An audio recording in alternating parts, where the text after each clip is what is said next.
Assalamualaikum warahmatullahi wabarakatuh. Perkenalkan, nama saya Alifia Zahira Rantesigi dengan NIM PO 7120124070. Di sini saya akan mempresentasikan jawaban dari UTS yang telah Bapak berikan. Yang nomor 1, sebutkan dan jelaskan kedudukan dan fungsi bahasa Indonesia serta berikan contohnya. Kedudukan dan fungsi bahasa Indonesia diatur dalam berbagai undang-undang dan kebijakan resmi, seperti dalam Undang-Undang Nomor 24 Tahun 2009 tentang bendera, bahasa dan lambang negara serta lagu kebangsaan. Berikut adalah penjelasan tentang kedudukan dan fungsi bahasa Indonesia. Kedudukan bahasa Indonesia: 1. Sebagai bahasa nasional. Bahasa pemersatu bangsa. Bahasa Indonesia menyatukan berbagai suku, budaya, dan bahasa daerah yang beragam. Contohnya, di berbagai daerah yang memiliki bahasa lokal berbeda seperti Bali, Aceh, dan Papua. Bahasa Indonesia digunakan sebagai alat komunikasi yang memudahkan interaksi antar warga. Yang kedua, sebagai bahasa negara. Bahasa resmi negara. Bahasa Indonesia digunakan dalam komunikasi resmi seperti dalam pemerintahan, hukum, dan pendidikan. Contohnya, pidato kenegaraan, surat menyurat antar instansi pemerintah, dan dokumen hukum seperti undang-undang, semuanya menggunakan bahasa Indonesia. Fungsi bahasa Indonesia: 1. Fungsi sebagai alat komunikasi antar warga negara dari berbagai daerah. Contohnya, orang Jawa yang tidak menguasai bahasa Batak dapat berbicara menggunakan bahasa Indonesia saat berkomunikasi dengan baik. Kedua, fungsi sebagai alat pengembang kebudayaan nasional. Contohnya, banyak novel, lagu, dan karya seni lain yang diterbitkan dalam bahasa Indonesia. Ketiga, fungsi dari alat komunikasi resmi dalam urusan pemerintah dan pendidikan. Contohnya, buku pelajaran di sekolah dan dokumen resmi seperti rapat DPR atau putusan pengadilan menggunakan bahasa Indonesia. 4. Fungsi sebagai lambang identitas nasional. Contohnya, penggunaan bahasa Indonesia dalam forum-forum internasional.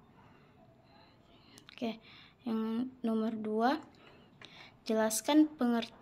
soal nomor 2. Jelaskan pengertian ragam bahasa Indonesia dan berikan masing-masing contohnya. Ragam bahasa Indonesia adalah variasi penggunaan bahasa yang disesuaikan dengan situasi. Beberapa contoh dari ragam bahasa. 1. Resmi atau formal. Digunakan dalam situasi formal. Contohnya, dengan hormat kami mengundang Anda hadir dalam rapat. Contoh kedua, tidak resmi atau non-formal. Untuk percakapan sehari-hari. Contohnya, kamu udah makan belum? Yang ketiga, ilmiah. Digunakan dalam karya ilmiah. Contohnya, penelitian ini bertujuan untuk mengidentifikasi faktor pendidikan. Keempat, jurnalistik. Bahasa berita yang singkat dan jelas. Contoh, pemerintah mengumumkan kebijakan baru. Yang kelima, sastra. Bahasa dalam karya sastra. Contohnya, rindu membuncah seperti air bendung tua. Yang keenam, teknologi. Menggunakan istilah khusus bidang tertentu. Contohnya, algoritma ini menggunakan machine learning. Di soal nomor 3, jelaskan apa itu ejaan dan tanda baca dan berikan masing-masing contohnya. Ejaan adalah aturan penulisan kata sesuai kaidah bahasa. Contohnya, aktif. Benar, bukan aktif.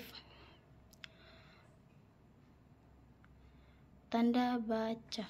Simbol untuk menyusun dan memahami kalimat. Contoh tanda baca. Titik. Akhir kalimat. Contohnya, dia belajar. Titik. Koma. Memisah unsur kalimat. Contohnya, saya makan nasi, koma, ikan, koma, dan sayur. Di soal nomor 4, Jelaskan pengertian diksi dan berikan contohnya dalam kalimat. Diksi adalah pilihan kata yang tepat dan sesuai untuk mengungkapkan gagasan dalam sebuah kalimat. Contoh diksi dalam kalimat. Dia membanting pintu dengan marah. Diksi. Membanting, memberikan kesan kuat dan emosional. Dia menutup pintu dengan pelan. Diksi, menutup. Memberikan kesan lebih tenang. Soal nomor 5, berikan contoh seperti apa itu kalimat efektif dan jelaskan pengertiannya. Kalimat efektif adalah kalimat yang jelas, singkat, dan mudah dipahami. Contohnya seperti rapat dimulai pukul 9.00 waktu Indonesia Tengah. Dan soal terakhir nomor 6, jelaskan pengertian paragraf dan jelaskan pula pengertian paragraf deskripsi, eksposisi, narasi, argumentasi, dan persuasi. Paragraf kumpulan kalimat yang membahas suatu gagasan utama. Pertama, deskripsi. Menggambarkan suatu secara detail. Contohnya, gunung itu menjulang tinggi dengan puncak diselimuti kabut. Contoh kedua, eksposisi. Menjelaskan informasi secara jelas. Contohnya, air mendidih pada suhu 100 derajat Celcius. Ketiga, narasi. Menceritakan peristiwa berurutan. Contoh dari narasi, dia tiba di kota itu saat matahari terbenam. 4. Argumentasi. Mengajukan pendapat dengan alasan. Contoh dari argumentasi, olahraga rutin penting untuk menjaga kesehatan. 5. Persuasi. Membujuk atau mengajak. Contohnya, mari hemat energi untuk masa depan yang lebih baik. Oke, mungkin itu saja yang dapat saya sampaikan. Lebih dari kurangnya saya mohon maaf. Wassalamualaikum warahmatullahi wabarakatuh.